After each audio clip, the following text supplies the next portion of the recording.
Alright, so Anthony Joshua was on Sky Sports talking about the possibility of him facing Deontay Wilder still, and also fights that he signed for in the past, and some of them haven't happened.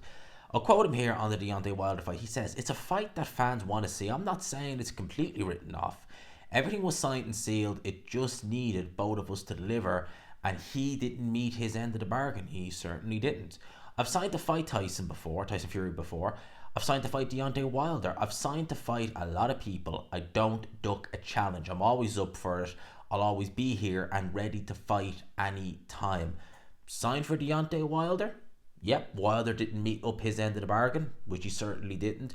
I think he's referring to 2021 with Tyson Fury, where I know Fury made a video saying that he'd spoke with Prince Khalif, I think is the guy who was talking, they were talking about at the time, and it was saying that it was sometime in August 2021 against Anthony Joshua. That obviously didn't. I mean, literally the next day, the story broke of the arbitration rule in Deontay Wilder's favour, meaning Fury had to fight him again. But still, to go through all that and to give the fans that level of hope, just for that to come, boom, crashing down. What can I say? I know with the Fury situation, well, the Fury fans go back to the winter time of 2022, when the fight was apparently offered to Anthony Joshua. And I said it, at the time, I felt that it was Fury almost making it deliberately difficult. And if you go and look at the documentary series he has where he's giving him deadlines, no, it has to be signed by this time, this, that, and the other. I wonder did Chisora have any of those issues? I doubt it very much. For me, that whole situation was to make it as difficult as it could be for Joshua. Basically, if Joshua signed it, you'd be signing, you wouldn't really know what you're signing. Alright, and make it as difficult as it can be, so they go in another direction, and we can always say, offered the fight, didn't take it. Yeah, offered the fight, didn't take it. Listen, I think if the terms had been, Joshua had been given time, and the terms had been, stuff that they can look at and say, okay, we're happy with that, I don't really doubt that we would have probably seen Joshua versus Fury in 2022. And it's saying that you never know what might have happened. But I always felt that was the case. With regards to Deontay Wilder, as I said, Wilder lost. I know obviously there was the issues back in 2018, were they really issues? 2018, 2019, where Deontay Wilder turned down a crazy amount of money to sign for the Zone, to stay with PBC and go down the Fury road, which ultimately maybe made him a lot of money, but it didn't ultimately end well in the long run. And there was that. I always look at the Alexander Usyk fight, because obviously Alexander Usyk was Joshua's mandatory with the WBO back in 2021. So this was after the Fury Joshua negotiations. Well, it didn't really necessarily break down. It was a case of Fury had to go and fight Deontay Wilder. And Eddie Hearn had spoke years before, and I think he even mentioned it in 2021, that they were willing to let go of a belt, like a WBA, because he had 3 of the 4 at the time. They wouldn't let go of a belt if it made sense. And a lot of people thought he would just vacate rather than go down the Alexander Usyk road, because it's a very dangerous fight, and look to just do Fury as a unification, not for undisputed, just as a unification. A lot of people said that, but he didn't do that. He went and he fought Alexander Usyk. He wasn't good enough. It's as simple as that. He wasn't good enough. What Joshua tried to do is he tried to fight these guys. He tried to fight his contenders. He tried to unify things that we are seemingly living on another planet when you ask Frank Warren that with Tyson Fury, i.e. the summer with Adam Cattrall. When the Ngannou fight was there, and Frank Warren was saying, well, there was no one else to fight. What about Frank Sanchez? What about Martin Bacoli? And he said, well, what planet do you live on?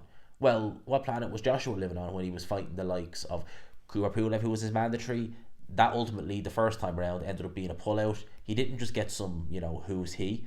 Got Ian Carlos Takam, Jarrell Miller, a voluntary, was going to fight him. We obviously know Big Farmer. We obviously know what he's all about. Who does he bring in? They were talking about Manuel Char, Adam Kalnak, and he brings in Andy Ruiz, who at the time only had 1 loss. Joshua was fighting his contemporaries. He was. And yeah, you can say, well, in the last year he's only fought Franklin, he's only fought Hellenius. He's got no title. They were rehabilitation or comeback fights. When he was champion, he was trying to fight whoever was available. He was trying to unify. Was he good enough in the end to be the best of this era? No. He fought Alexander Usyk twice. He got schooled twice. Right, Alexander Usyk may very well go on to be the best heavyweight of this era. He may beat Tyson Fury twice. In which case we'll say, do you know what? Losing to Alexander Usyk twice, I mean, that's not really obviously you'd rather win, but you didn't get blown out of the water. You know, you got schooled, comfortably outboxed, but you're talking about an all-time great. It's not the end of the world. To not be good enough to beat him, it's not the worst thing in the world. Joshua tried to fight whoever he could at the time.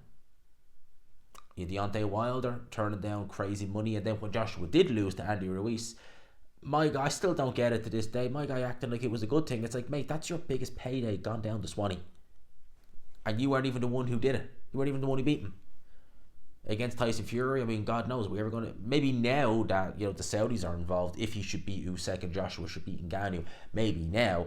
But, you know, God knows. I mean, Fury is the kind of guy where you don't know. You can't plan ahead with this guy. So, and I think that Team Joshua have been, you know, I think they know that as well, and they're kind of thinking, like, if it goes ahead, happy days. If not, then we're not going to wait around. So, you know, Joshua, when he's talking there and saying, you know, I'm always up for it, I'll always be here, ready to fight anytime.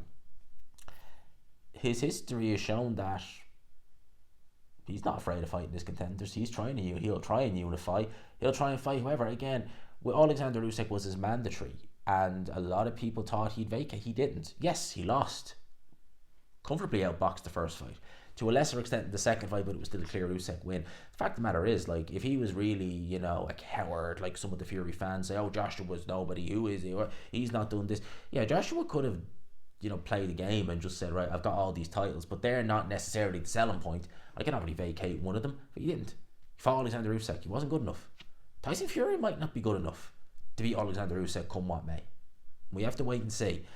But that's what Joshua said. In terms of him saying that the fans want to see the Wilder fight, look, I think at this point for me, that's really lost its appeal. For me anyway, I don't know, I'm not speaking for everybody, but for me, that Wilder fight after Wilder against Parker, that's lost its appeal for me anyway. You know, with Wilder, he just looked like a shell of himself. Can't seem to pull the trigger. I don't know, I think some of his limitations have really been shown, and then maybe he is, as I said, just a shot fighter following on from those two Fury defeats. I mean, at the end of the day, we forget that the Tyson Fury, actually today is February the 28th. I think today, 4 years ago, if I'm not mistaken, it was round about February 28th, thereabouts, 2020. I'll just check the cal. I want to know, is it today, 4 years ago, we saw... No, it wasn't. It was February 29th, so I'm off by a day. Thereabouts. I'm off by a day. But yeah, it's basically 4 years to the day that we saw Wilder versus Fury 2. It's a long time. A lot can change in that time, and he's not any younger. He's going on 39 this year, for God's sakes. So yeah, that fight has kind of lost appeal to me.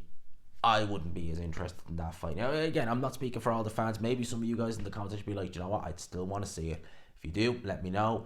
For now, I'll leave it there. Hope you enjoyed it, people. Smash the like button if you could, and subscribe, of course, if you haven't already. And for now, I'll talk to you. You know, boxing today, it seems like there's news breaking every single day. There's fights being announced almost every day. Big fights at that.